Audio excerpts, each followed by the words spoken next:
Vamos a prepararnos para entrar a la palabra y vamos a hacerlo con gratitud. Hoy tenemos un tema bueno, interesante, controversial. Y bueno, vamos a ver cómo el Señor responde tal vez algunas preguntas y nos revela algunos conceptos, ¿verdad? No solamente para los que estamos aquí y los que nos escuchan, sino para muchas personas más que tratan estos temas de una manera que podríamos decir lo más sinceramente, pero aquí la cuestión que vamos a estar tomando en cuenta es no cómo tratamos asuntos de manera sincera, sino de manera bíblica, ¿verdad? Así es que vamos a orar y pedirle a Dios su dirección. Padre, esta noche hemos rendido nuestro corazón a ti y damos gracias por la fidelidad. Se nos acaba el mes, se nos acaba el año, pero tú nos sigues dando vida. Te damos gracias porque no se nos acaba la vida, sino que la vida que nos das es una vida abundante, es una vida conforme a tu propósito y tu plan. Te damos gracias por tenernos aquí en esta noche, por sostenernos en todas las áreas, espiritual, mental, física, económica, y te damos gracias por ello, Señor. Gracias por permitirnos también ser parte de tu obra, ser partícipes de tu reino, Señor, no solamente en nuestra adoración, en nuestro servicio, sino también con nuestras ofrendas en la economía. Y te damos gracias porque la fidelidad tuya ha alcanzado este año y sabemos que alcanzará el año que viene. Estarás presente en cada hermano, en cada hermana, en cada familia. Y por eso, Señor, podemos tener descanso de corazón, paz de alma, y podemos sentarnos quieta y reposadamente a estudiar tu palabra. Oramos por los que están enfermos, oramos por aquellos que no pueden venir, oramos por los que no quieren venir y oramos por los que estamos aquí. En Cristo Jesús. ¿Dice amén? Muy bien. Bien, vamos a ver el séptimo estatuto, y este estatuto dice: no cometerás adulterio. Por eso les digo que va a estar bueno e interesante. Vámonos a Éxodo capítulo 20, versículo 1. Y por favor, pásame ese control blanquito que está ahí. Pásamelo, porfis. Muchas gracias. Y bueno, vamos a leerlo desde el principio, capítulo 20, versículo 1. Lean conmigo lo que dice. Y yo creo que conforme vayamos pasando, ya nos quedan solamente 3. Pues que estos últimos 3 estemos retomando y retomando y retomando este Éxodo capítulo 20. Y tal vez olvidemos muchas cosas, pero que no se nos olvide dónde están los mandamientos, que no se nos olvide que son estatutos, principios de vida, y que podamos irlos digiriendo poco a poco y verlos. No solamente nos vamos a encontrar con ellos aquí en este capítulo 20 de Éxodo, nos los vamos a volver a topar más adelante, pero sobre todo los vemos intrínsecos en el Nuevo Testamento. Dice: y habló Dios, y recuerden, no habló el hombre, sino habló ¿quién? Dios. Todas estas palabras, gracias a Dios, porque Él es quien habló estas palabras, que dice así. Y aquí es donde comienza el primer estatuto. Yo soy Jehová tu Dios, que te saqué de la tierra de Egipto, de casa de servidumbre. Es decir, yo soy quien te dio la libertad. Versículo 3, que viene siendo el segundo estatuto: no tendrás dioses ajenos delante de mí. ¿Por qué? Porque ya hemos visto que un Dios es igual a una creación y a una moral. Tan importante esta moral. Vámonos hasta el versículo 7, y ahí encontramos el tercer estatuto. No llevarás el nombre del Señor tu Dios en vano, porque Dios no tendrá por inocente, y esto quiere decir no va a perdonar al que lo haga y al que sea culpable, obviamente. Versículo 8, cuarto estatuto: acuérdate del día de reposo para poder santificarlo. Esto es también bien importante. Y miren por qué. Porque un día extra, este séptimo día es un día extra que se nos dio. La Biblia lo revela, Jesús nos lo revela. ¿Por qué? Se crea el día de reposo por causa del hombre. No fue creado el hombre para rellenar el día de reposo, no. Se creó un día de reposo por causa del hombre. ¿Por qué? Porque todos nuestros días son días ordinarios. en el sentido de que los muchachos me dicen, ay, tengo que ir a la escuela otra vez. Sí, los muchachos tienen que ir de lunes a viernes a la escuela.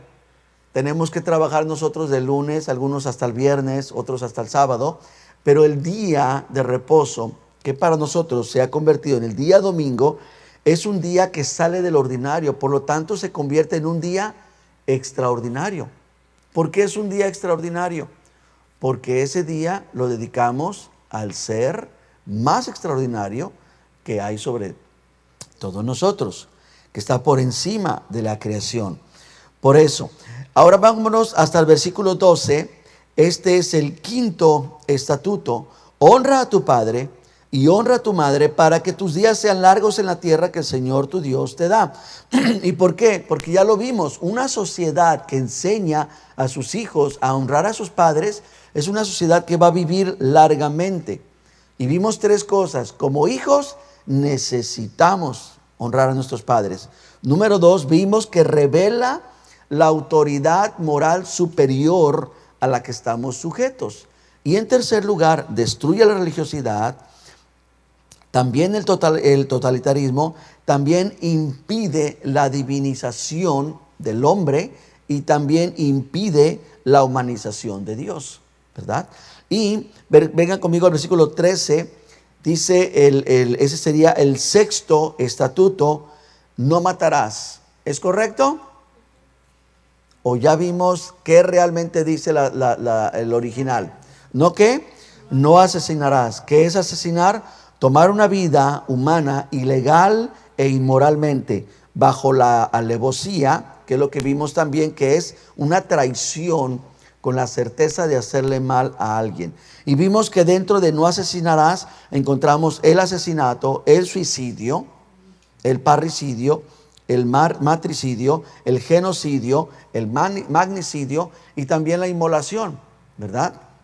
Ahora, el séptimo mandamiento, que es donde vamos a entrar, es este, versículo 14, no cometerás adulterio. Ahora, en los estatutos, este se convierte en uno de los más difíciles de obedecer. ¿Por qué? Por ese poder que es la sexualidad.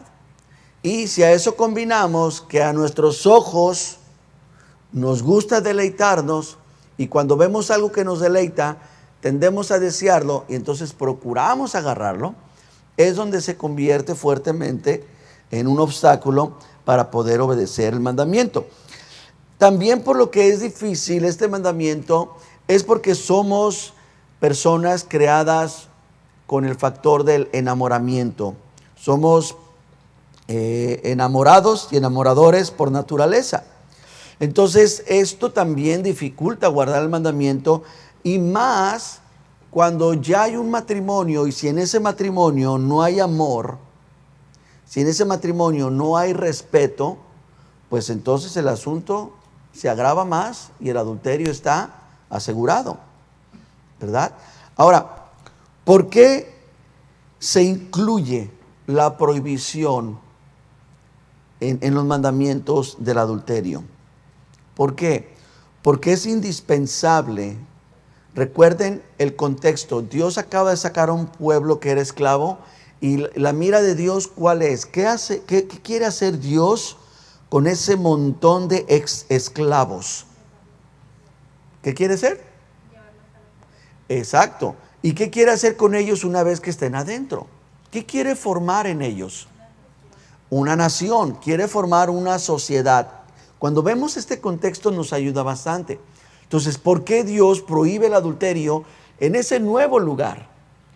¿Por qué? Porque el adulterio se convierte en un arma, en una amenaza contra la sociedad.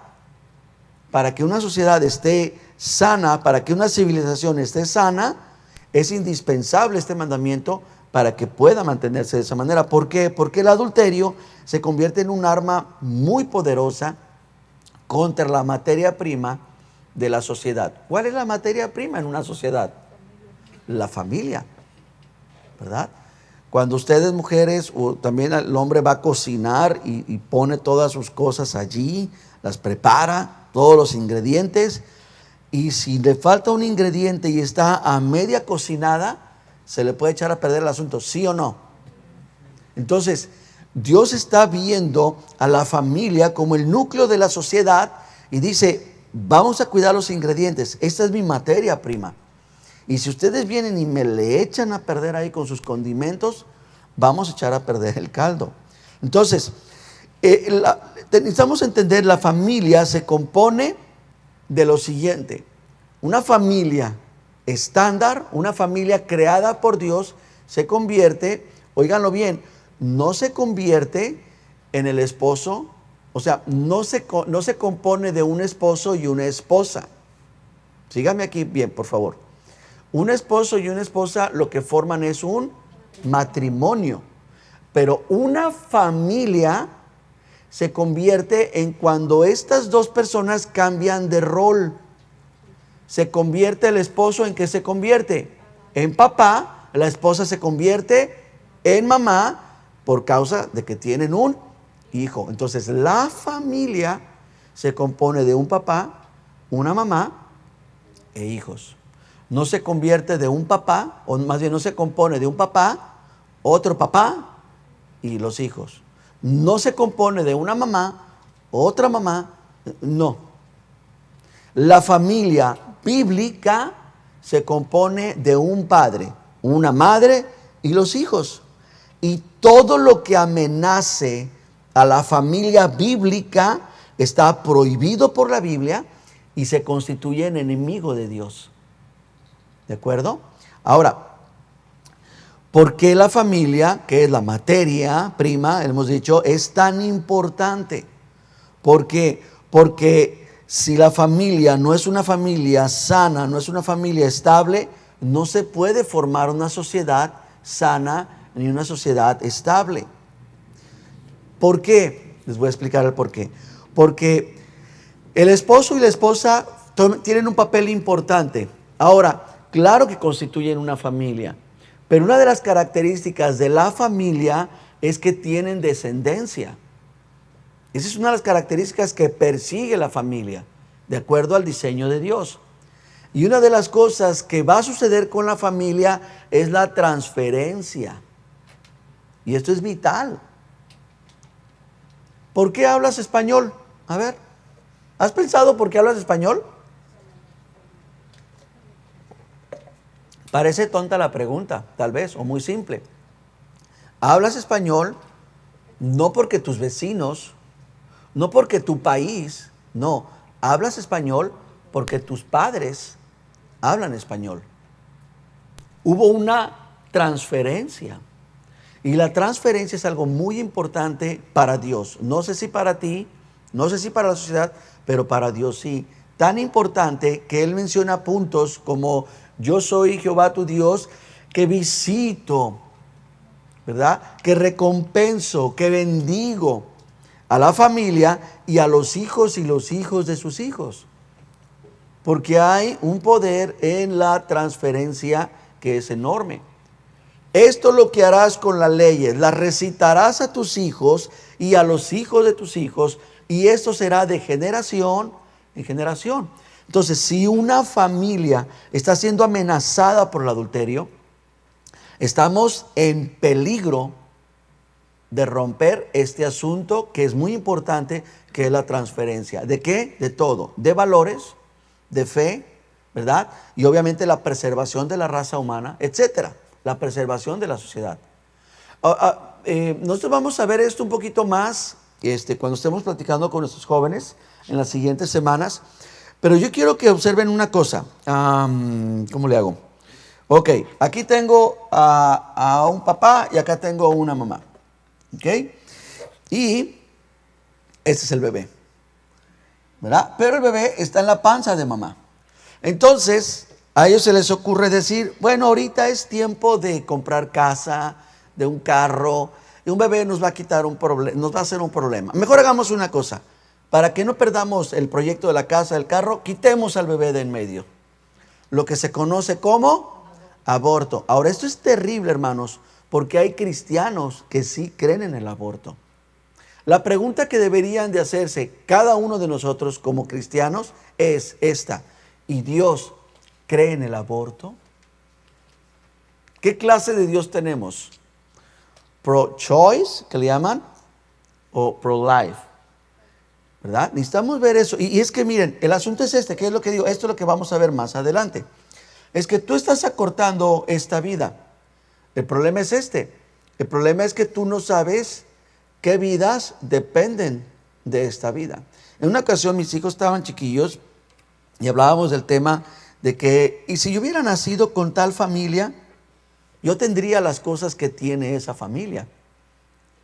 Y bueno, la respuesta es de que si hubieras nacido con esa familia, en primer lugar no serías tú, por lo tanto no hubieras nacido. Porque para haber nacido tú necesitaste de tu mamá y de tu papá. Si hubieras tenido otra mamá y otro papá, pues serías otra persona completamente diferente. ¿Están de acuerdo? ¿Me siguen? Muy bien. Ok, entonces, cuando tenemos una persona, un bebé, que es cortado esto, entonces, ¿qué es lo que sucede? Que quienes en el plan divino estaban dependiendo de él, estamos eliminándolo. ¿Qué es lo que quiero decir? Lo platicaba mi esposa y yo y me pareció muy interesante. Cortar una vida no es terminar con una vida, es terminar con sabrá Dios qué generaciones que penden de esta vida. Entonces, una persona que aborta no asesina a un bebé, está asesinando todo un plan y todo un proyecto, ¿verdad? Entonces, por esto el adulterio se convierte en algo terrible. ¿Por qué amenaza el adulterio a la familia? Lo vamos a ver en un momento. Lo primero que quiero que consideremos son los beneficios de la familia. Recuerden, lo que Dios quiere es proteger a la familia. ¿Por qué la familia es tan beneficiosa? Porque en los hombres produce carácter, responsabilidad y madurez. ¿Verdad que no es lo mismo levantarse siendo soltero, decir, bueno, hoy no tengo ganas de trabajar, no hay problema, me reporto enfermo, a cuando tienes una familia que mantener, ¿verdad? Hijos que están detrás de ti. Entonces, esto ayuda, la familia ayuda a forjar el carácter en el hombre, llevarlo a un estado de madurez. Nosotros platicamos con nuestros hijos, y obviamente con nuestro hijo mayor, le decimos, bueno, mira el matrimonio, empezamos a platicar acerca de estos puntos, y a veces tocamos temas de que, y ya pensaste esto, y ya ubicaste esto, y ya consideraste todo lo que implica tal o cual cosa. No voy a entrar en detalles, pero claro que es toda una estructura. ¿Por qué la familia es importante? Porque en cuanto a la mujer, le provee, le suple en dos aspectos que son muy importantes para toda mujer. ¿Se crea mujer o no se crea mujer? ¿Se la crea o no se la crea? Eso no cambia el interior de ella. Y toda mujer necesita dos cosas muy importantes: sentirse suplida emocionalmente y materialmente. Háganle como le hagan, digan lo que digan, piensen lo que piensen. La palabra de Dios nos revela que ese es un aspecto muy importante en la mujer. ¿Y por qué la familia es importante? Porque ahora nuestros niños, nuestros jovencitos, necesitan de dos cosas también: seguridad y estabilidad.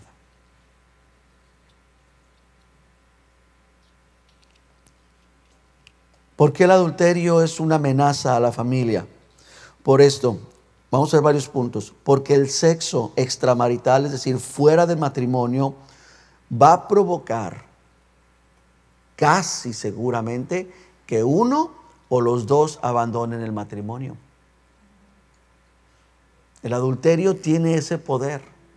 No hay, cuando alguien se le mete entre ceja y ceja a una mujer, no hay poder humano que pueda tratar esa área. ¿Por qué también es una amenaza a la familia? Porque el adulterio va a crear familias disfuncionales. Hace tiempo entrevistaron a un hombre grande de edad y una de las cosas que le reconocían a este hombre era la cantidad de hijos que tenía. Creo que tenía como 50 hijos. Y uno dice, wow, pero ¿dónde está el truco? en que este hombre tenía hijos con la prima, con la vecina, con la del pueblo, con la de la vuelta, con la de... No, pues eso no, eso es un cochinero. ¿Por qué? Porque crea familias disfuncionales. ¿Cómo se crea una familia disfuncional? Ok, la relación extramarital embarazó a la mujer. Y la mujer dice, no voy a abortar. Qué bueno, gracias a Dios. Pero ¿qué tenemos ahora? Vamos a tener una mujer que va a dar a luz un hijo sin un padre, sin una figura paternal. Y esto va a ser un conflicto muy, muy grande. Va a hacer que el hijo crezca sin papá.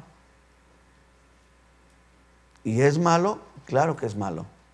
Ya vimos, ¿recuerdan cuando vimos el tema de honrar a padre y a madre? Como un niño sin la figura paternal, no siempre, pero casi siempre lleva una tendencia a la violencia, al robo, a todo ese tipo de cosas. ¿Qué pasa en la mujer? No siempre, pero muchas veces crea una vida promiscua, hace que una mujer esté buscando pareja, pero en realidad está buscando una figura paternal. O sea, hay un desorden en eso. Y esto es un riesgo muy grande que ofrece el adulterio.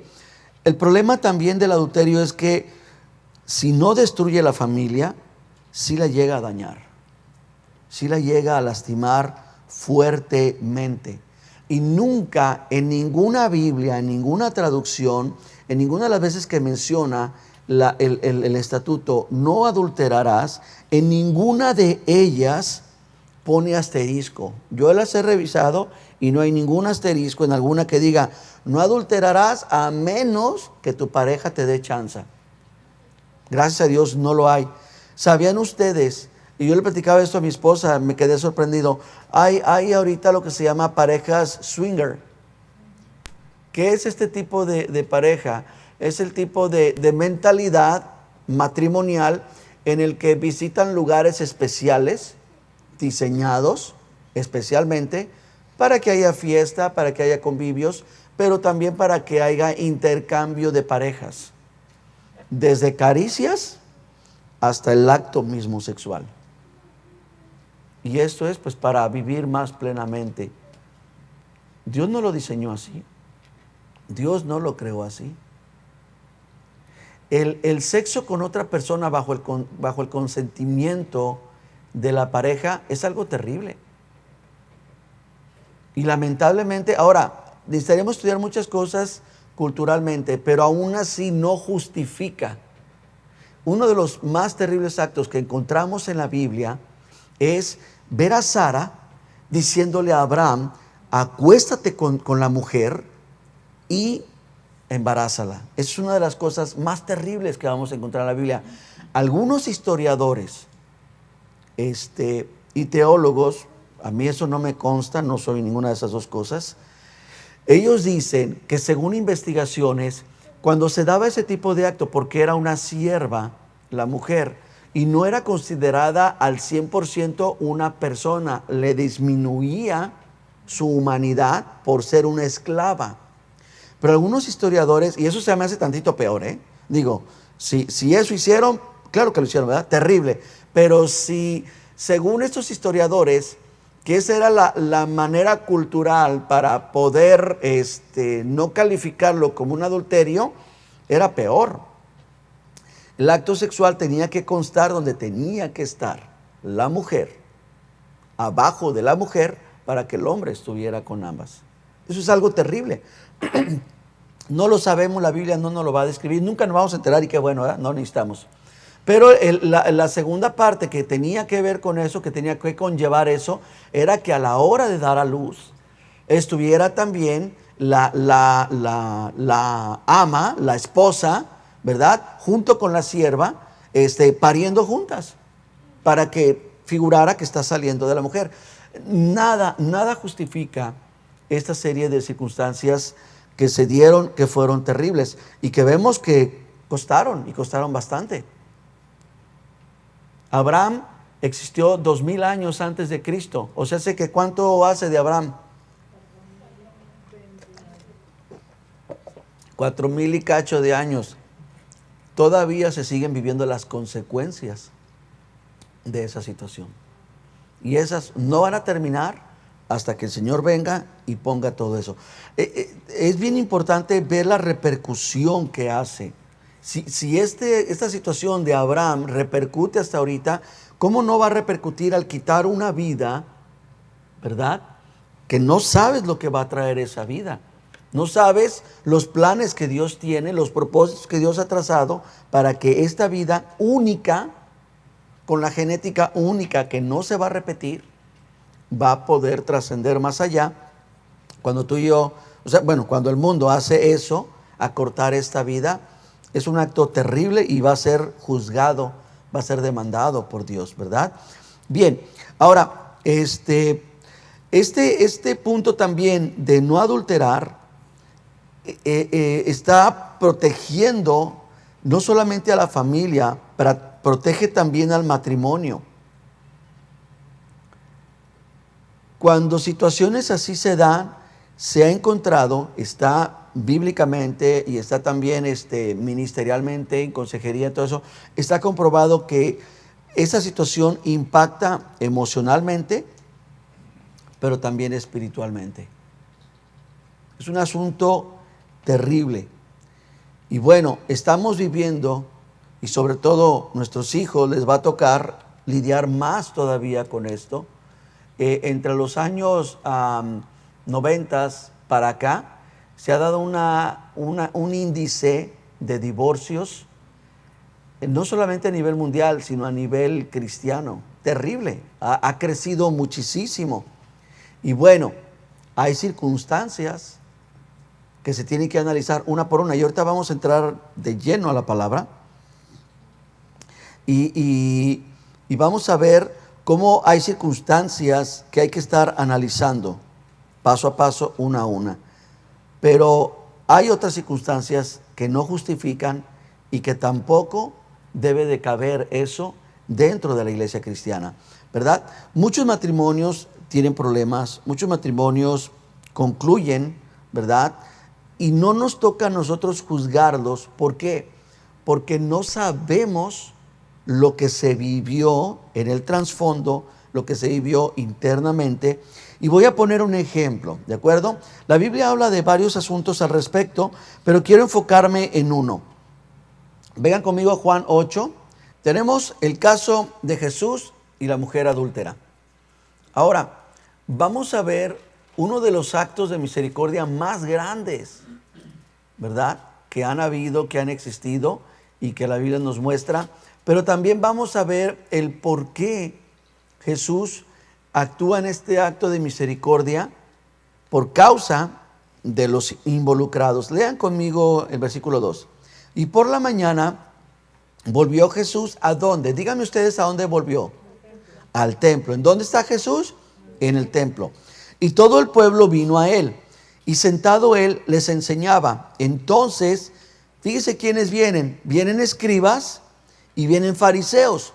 Y le traen a una mujer sorprendida en adulterio. ¿Se entiende la palabra sorprendido? Sorprendido quiere decir encontrada en el acto de adulterio.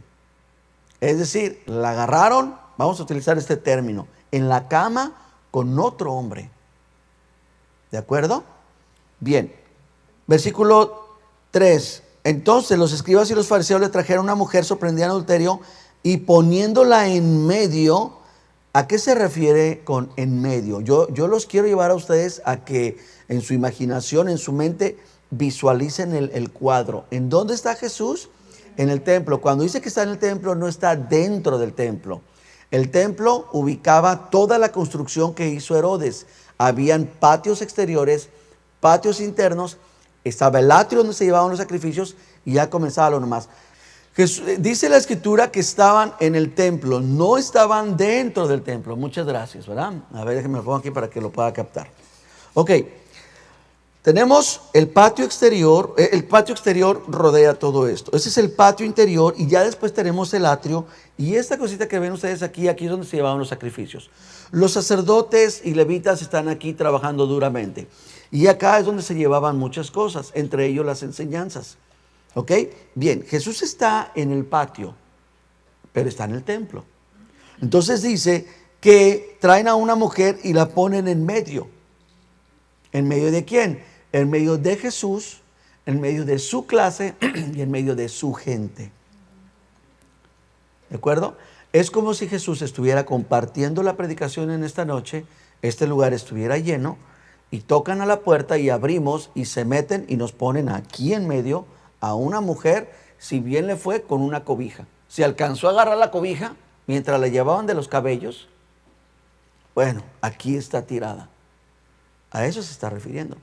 Entonces dice la Escritura que le dijeron, versículo 4, Maestro, esta mujer ha sido sorprendida en el acto mismo de adulterio.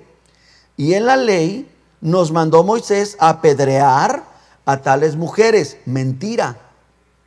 Y ahorita lo vamos a ver. Dice, tú pues, ¿qué dices? Mas esto decían tentándole para poder acusarle. Pero Jesús hizo algo. ¿Qué estaba haciendo Jesús antes de este argüende? Estaba enseñando.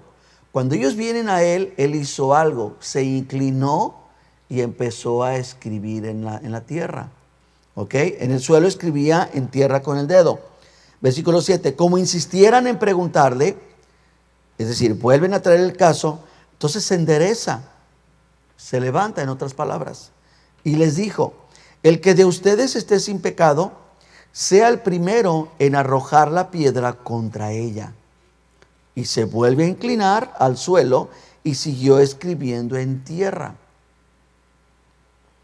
Ellos, al oír esto, versículo 9, acusados por su conciencia, salían uno a uno, comenzando, fíjense desde quién, desde el más viejo hasta los más jóvenes. Quedó solamente Jesús y la mujer que estaba en medio. ¿Por qué estas palabras de Jesús? El que esté libre, que arroje la primera piedra. ¿Por qué? ¿Porque también eran pecadores? Bueno, un momento.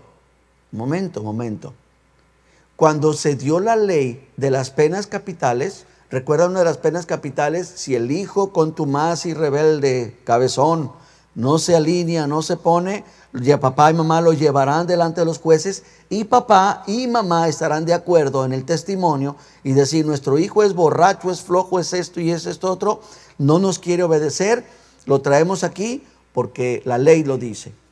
Hago una pregunta, ¿los padres estaban sin pecado? Entonces, ¿por qué lo llevaban? Bueno, ok, vámonos más allá. Los jueces que iban a dictaminar si el hijo merecía la pena capital, ¿estaban sin pecado? Entonces, ¿por qué Dios pone a hombres pecadores a ejecutar leyes? Y luego Jesús viene y nos dice, el que esté libre de pecado, arroje la primera piedra.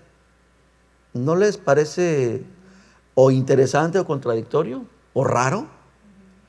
¿Ok? Sigan leyendo conmigo. Una vez dame el 9, por favor, que ya me gustó esto. Pero ellos, al oír esto, acusados por su conciencia, salían uno a uno, comenzando desde los más viejos a los postreros. Y quedó solo Jesús y la mujer que estaba en medio. 10. Enderezándose Jesús y no viendo a nadie, sino a la mujer, le dijo, mujer, ¿dónde están los que te acusaban? ¿Ok? 2 preguntas. ¿Dónde están los que te acusan? ¿Ok? Pero la segunda pregunta es más interesante. ¿Ninguno te condenó? Y ella dijo, ninguno, Señor. Entonces Jesús le dijo, yo tampoco. A ver, un momento. A ver, esto se pone todavía más complicado. Síganme, por favor, en esto. Es muy, muy importante, muy serio. Jesús dijo, no piensen que yo he venido a borrar la ley. No piensen que yo he venido a agarrar la ley y hacerla pedacitos. No, yo no he venido a hacer esto, a abrogar o a quitar o a cancelar. Yo he venido a cumplir la ley. Y es más, ustedes oyeron que fue dicho, ¿verdad? Y estuvo peor la cosa. Porque infló la ley. En la palabra original dice que tomó el mandamiento y es como un globo, ¿no? El globo lo tenemos aquí de esta manera. Jesús llegó hoy y dijo, ¿qué? ¿Ustedes creen que vengo a desinflarla? No. Y le sopló más. Y dijo, vengo a ensanchar la ley todavía. Entonces, ¿por qué Jesús dice, ninguno te condenó? No. Y le dijo él, ni yo te condeno. Porque él era 100% Dios. Amén. Pero también es 100% hombre. Y como hombre, tiene que cumplir la ley. Entonces, según la ley, si encontraron a esta mujer, ¿merecía la pena capital? ¿Sí o no? Entonces, ¿por qué Jesús omitió eso? Bueno, ya ahora sí ya les dejé la cabeza así como que, a ver, venga conmigo a Levítico 20:10. Vamos a ver si es cierto que si se encontraba una mujer en el acto de adulterio, se trajera a la mujer y se apedreara. Vamos a verlo. Levítico 20:10. Antes de que lo pongan, déjenles pongo en contexto. Hay dos versiones, ¿ok? Es Juan quien está narrando esto, y Juan pone bajo contexto la ley de los tabernáculos, ¿ok? Perdón, la fiesta de los tabernáculos. Según Juan, esto está sucediendo en la fiesta de los tabernáculos. Según, ¿recuerdan el estudio de la Biblia, de la vida cronológica de Jesús? Según esto, en base a los evangelios, esto parece ser en la última semana de Jesús, ¿verdad? Cualquiera que sea los dos, si Juan dice que estaba la fiesta de los tabernáculos, entonces quiere decir que es la fiesta donde Jesús se para, que dice en el último y gran día de la fiesta de los tabernáculos, él dice, si alguno tiene sed, venga a mí y beba. ¿Recuerdan? Y de su interior correrán ríos de agua viva. ¿Por qué? Porque en esa fiesta una de las cosas que se tenía que hacer era tomar agua y orarle a Dios y pedirle, Señor, cumple tu promesa y envía ríos de agua viva. Y era parte de la tradición. Ahora, es donde estamos más o menos. Tenemos Levítico 20:10, pónmelo. Fíjense lo que dice la ley, nos vamos ahorita a la ley. Si un hombre cometiere adulterio con la mujer de su prójimo, a ver, el hombre comete adulterio con la mujer, pero no dice que está sola, dice que es la mujer de su prójimo, es decir, está casada. Si este hombre comete adulterio con una mujer casada, el adúltero y la adúltera indefectiblemente serán, ¿qué? Yo tengo una pregunta. ¿Dónde está el adúltero? Porque la encontraron en la cama. ¿Dónde está el hombre? Porque aquí dice claramente que tienen que ser traídos los dos. Entonces, la primera pregunta es, ¿dónde está el adúltero? Vengan conmigo a Deuteronomio 17:6. Vamos a ponerlos uno tras otro. ¿Listo, mi hermano? Lo hacemos. Ok, léalo conmigo. Por dicho de 2 o 3 testigos morirá el que hubiere de morir. No morirá por el dicho de uno solo. ¿Están pidiendo cuántos? 2 o 3 testigos. Muy bien. Leímos que había una turba. ¿Saben lo que es una turba? Un argüende, un montón de gente ahí, como en lo que pasó en el Capitolio. Eso es una turba.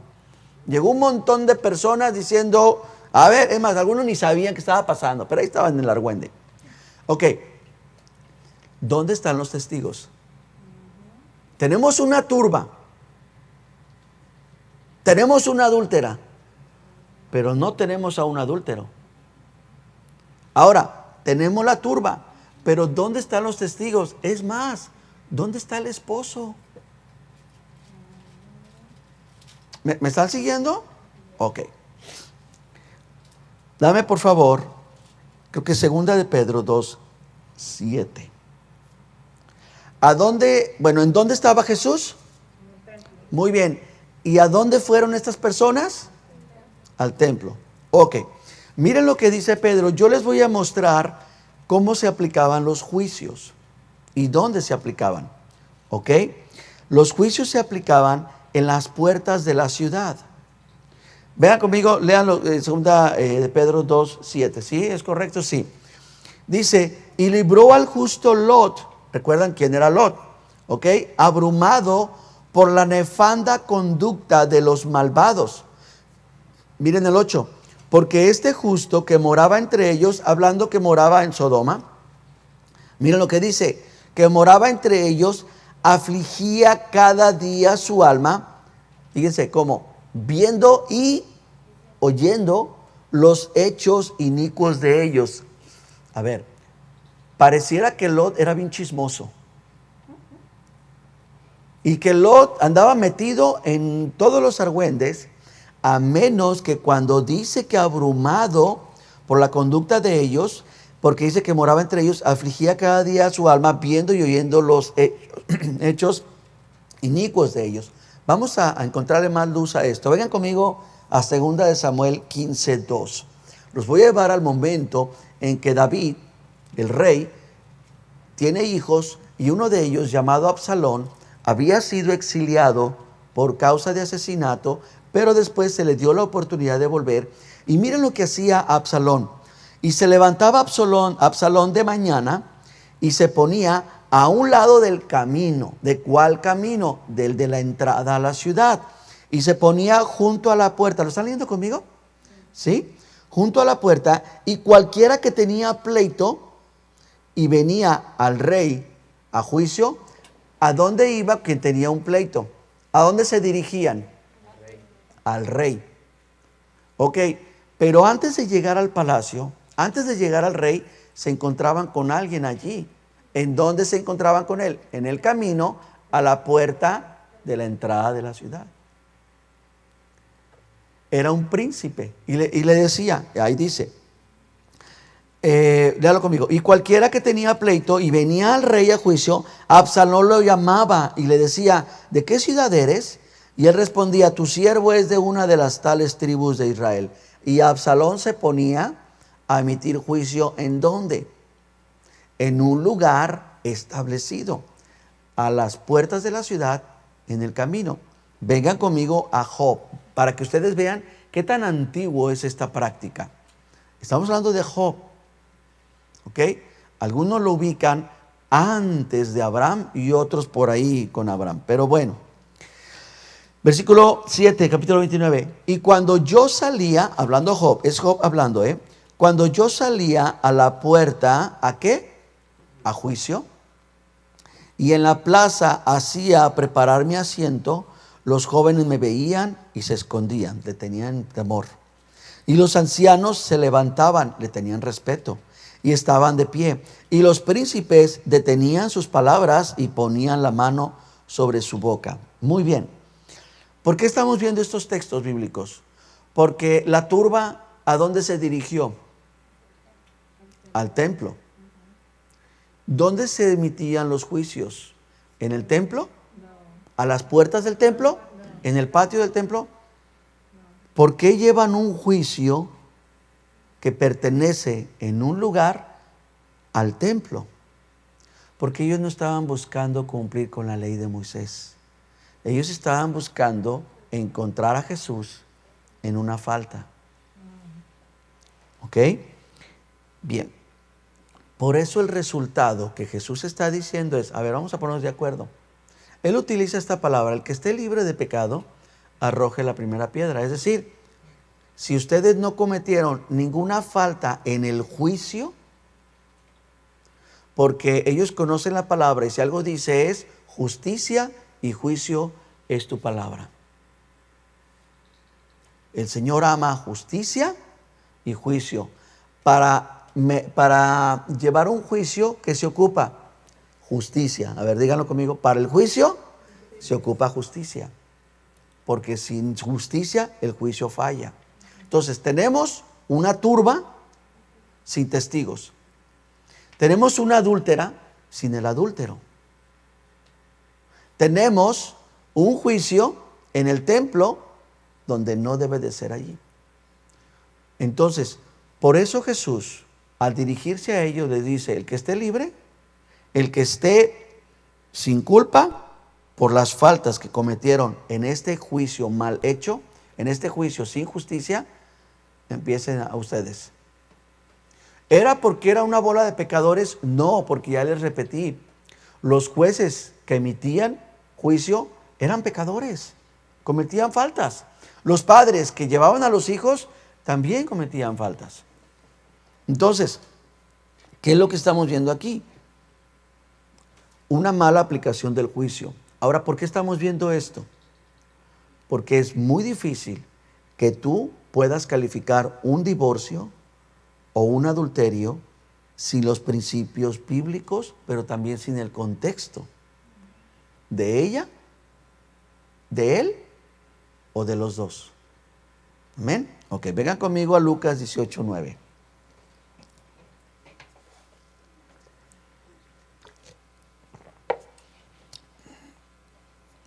Lucas 18:9, perdón. A unos que confiaban en sí mismos, ¿qué estaban haciendo? Confiaban en sí mismos. Dice que como justos, ¿ok? Aquí está un problema. Está hablando de unos que confiaban en sí mismos como justos. Ellos se sentían justos a sus propios ojos. Creaba este problema, menospreciaban a los demás. A ellos les dijo también esta parábola. 2 hombres subieron al templo a orar. Uno era fariseo y el otro publicano. El fariseo, puesto en pie, oraba consigo mismo de esta manera: Dios, te doy gracias porque no soy como los otros hombres. Y miren los oficios que describe. Son ladrones, otros son injustos y otros son adúlteros. Y es más, ni siquiera soy como este publicano. Versículo 12, ayuno 2 veces a la semana, doy diezmos de todo lo que gano. Pero el publicano estaba lejos, no quería ni alzar los ojos al cielo, sino que se golpeaba en el pecho y diciendo: Dios, sé propicio a mí. Y les voy a dejar de tarea, busquen la palabra propicio, busquen significado de la palabra propicio. ¿De acuerdo? Se los voy a encargar. No se los voy a explicar, pero que les quede algo de tarea. Sé propicio a mi pecador. 14. Les digo que éste descendió a su casa justificado antes que el otro. Porque cualquiera que se enaltece será humillado, y el que se humilla será enaltecido. Es impresionante que él está diciendo que salió justificado el publicano antes que el fariseo. Pero el fariseo estaba diciendo que ayunaba 2 veces a la semana, parte de la ley. Estaba diciendo que daba diezmos de todo lo que ganaba, parte de la ley. Y estaba diciendo el fariseo que no era ladrón, que no era injusto y que no era adúltero. ¿Ok? ¿Qué lo descalifica? ¿Qué le echa a perder el plato a este fariseo? Que él se sentía confiado en sí mismo, estaba confiando en lo que era. Hay un problema muy serio en la iglesia cristiana. Es una bendición encontrar matrimonios de 10, 15, 20, 30 años casados y que no han tenido un matrimonio previo, o que no han tenido un desliz, o que no han tenido nada de eso. ¿Qué necesitan estos matrimonios? Necesitan tener cuidado de no estar confiando en sí mismos. Eso es, ¿ok? Vengan conmigo a 1 Corintios 6:9. Y dice así la escritura: ¿no saben que los injustos no heredarán el reino de Dios? Ahora vamos a ver, porque dice: no hierren, ni los fornicarios, ni los idólatras, ni los adúlteros, ni los afeminados, ni los que se echan con varones, ni los ladrones, ni los avaros, ni los borrachos, ni los maldicientes, ni los estafadores heredarán el reino de Dios. Entonces, la lista está larga, pero también está complicada. Gracias a Dios por aquellos que no han caído en adulterio. Gracias a Dios. Pero, ¿y si han cometido idolatría? ¿Se han adorado a los cantantes mexicanos? No mexicanos, cristianos. ¿Si han sido avaros? Ahora, borrachos, va a decir: no, yo no soy borracho. No, es que ponte a estudiar la palabra borracho para que veas lo que conlleva. No se refiere solamente a embriagarte con vino. Se refiere a embriagarte con cualquier otra cosa. A lo mejor te embriagas de trabajo, a lo mejor te embriagas de sexo, de cualquier cosa. Eso es borrachera. ¿verdad? Y dice ahí, venga conmigo a Hebreos 13:4. Vamos a concluir, vamos a aterrizar todo esto. Lea conmigo. Honroso sea en todos el matrimonio y el lecho, es decir, la cama, la intimidad, el hogar, el cuarto, ¿verdad? Pero, y aquí está la clave, a los fornicarios y a los adúlteros los juzgará. ¿Por qué? ¿Por qué Dios? ¿Por qué no me deja a mí como pastor? Véanse conmigo. ¿Por qué no me deja a mí como pastor o a las iglesias como pastores o a los ancianos? ¿Por qué no los deja juzgar eso? Sencillamente por lo que acabamos de ver. Porque hay muchas cosas que no se pueden identificar dentro de un parámetro. Por eso dice, a los adúlteros los juzgará Dios. Entonces, el mandamiento nos dice, no adulterarás. ¿Por qué nos ordena no adulterar? Porque dañamos el matrimonio, porque dañamos la materia prima que el Señor está utilizando para crear una nación de reyes, de sacerdotes, una nación santa, un pueblo santo, ¿verdad? ¿Por qué el mandamiento de no adulterar? ¿Por qué? Porque Dios quiere que si algo podamos transferir a nuestras siguientes generaciones, es un matrimonio, es una familia santa, sagrada, una familia redimida. Y hay muchos casos de personas que han caído, que han cometido adulterio, ¿verdad? Que se han ido con otra mujer, con otro hombre, y que Dios en su misericordia los trae y los levanta y los restaura.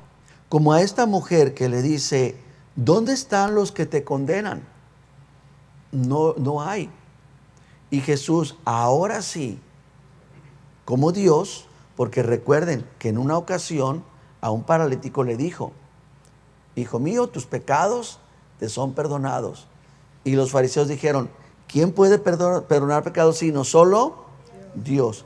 Entonces Jesús ahora sí, como Dios, le dice, yo tampoco. Vete y no lo vuelvas a hacer. Entonces, ¿qué nos toca a nosotros? Guardarnos del adulterio. Pero no solamente del adulterio sexual, del adulterio familiar, porque el otro punto es que la Biblia también nos habla de otra forma de adulterio. La Biblia le llama almas adúlteras. ¿Por qué? Porque dice, y Santiago lo menciona de esta manera, porque la amistad con el sistema de este mundo es enemistad contra Dios. Entonces, no solamente puedo adulterar con mi cuerpo, mi alma puede vivir en adulterio. A lo mejor personas dicen, uy, yo gracias a Dios nunca he adulterado. Gracias a Dios. Pero, ¿y tu alma? Por eso les digo, el margen queda muy grande. Y tu alma no está siendo un alma que lleva amistad con el mundo, y necesitaríamos desglosar todo lo que conlleva ser la amistad con el mundo. Entonces, no solamente está esa forma de adulterio. Ya tenemos dos: adulterio físico, adulterio en el sentido de las almas, ¿verdad? ¿Qué es el alma? La mente, el concepto. Cuando ustedes, estoy generalizando, no le estoy echando la culpa. Cuando ustedes dicen, yo soy pro aborto, eres un alma adúltera. Cuando tú dices, yo soy racista o esto o lo otro, no, lo que esté de moda, ¿no? O yo apoyo la ideología esta, eres adúltero. No adulteras con tu órgano sexual, pero estás adulterando con tu corazón. Ahora, Jesús a esta clase de generación la llamó generación adúltera. Entonces tenemos tres: el adulterio matrimonial, el adulterio en el alma y también la generación adúltera. ¿Cuál es la generación? Es el grupo de personas a los que ahora se le está encomendando las cosas que van a llevar adelante en la sociedad, en todos los aspectos. ¿Y qué están haciendo con ellos? Están adulterando. ¿Cómo? dijo Jesús, esta generación adúltera es adúltera por una cosa. Les caracteriza su adulterio una cosa: demandan señal. Una generación adúltera es una generación demandante. ¿Serán esas todas las clases de adulterio que hay? Bueno, hay una clase de adulterio más. Y es el adulterio en la palabra. La palabra adulterada. Tomar la palabra, modificarla, sancocharla y adaptarla es una palabra adulterada. Por lo tanto, convierte a las personas en adúlteros. El cuadro se sigue expandiendo. Mejor, ¿qué les parece si lo dejamos como dice simplemente el mandamiento? El número 7, ¿cómo dice? No adulterarás. En ninguna de sus formas. En ninguna. ¿Oramos? Para que ya puedan ir a descansar. Que mañana el largo camino nos espera, ¿verdad? Y sobre todo el fin de semana se va a poner mejor. Ore conmigo y vamos a darle gracias a Dios. Vamos a darle gracias a Dios simplemente por una cosa, mis hermanos. Dijo Jesús, si ustedes me niegan, yo los voy a negar. Pero si ustedes son infieles, yo voy a permanecer fiel. Hemos adulterado en muchas maneras. Hemos caído en las faltas escritas y no descritas inclusive.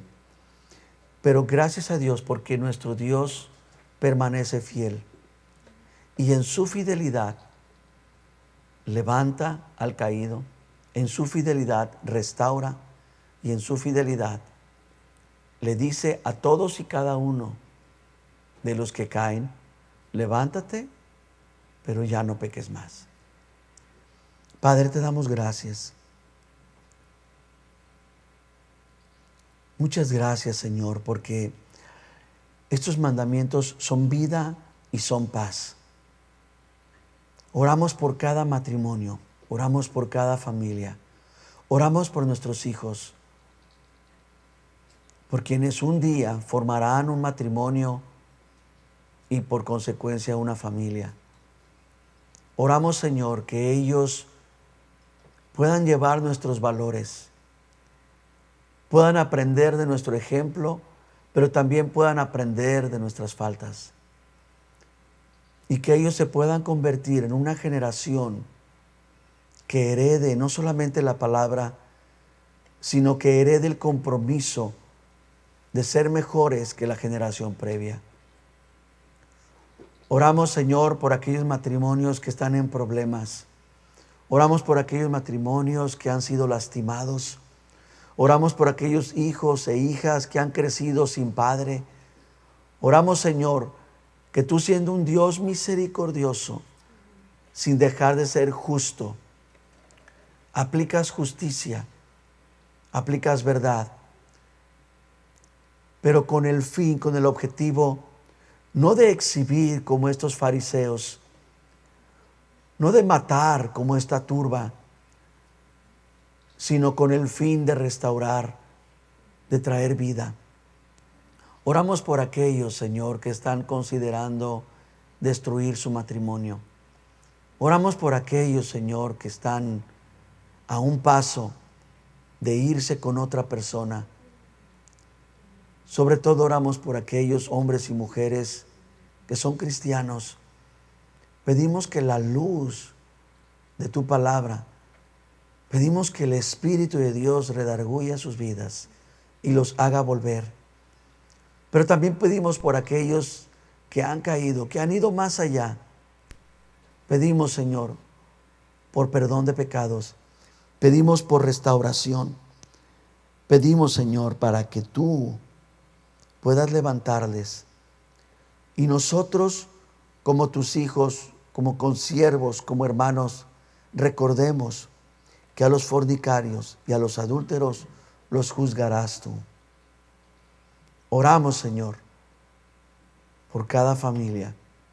Oramos por cada matrimonio nuevo. Oramos por aquellos, Señor, que ya han dado el paso de la destrucción y que ahora son matrimonios destruidos. Yo te doy gracias porque tú eres el Dios que toma lo que no es, que tú eres el Dios que levanta lo que nadie levanta y reconstruyes y los usas para tu honra y tu gloria. Te doy gracias, Señor, en Cristo Jesús. Dice amén. Amén.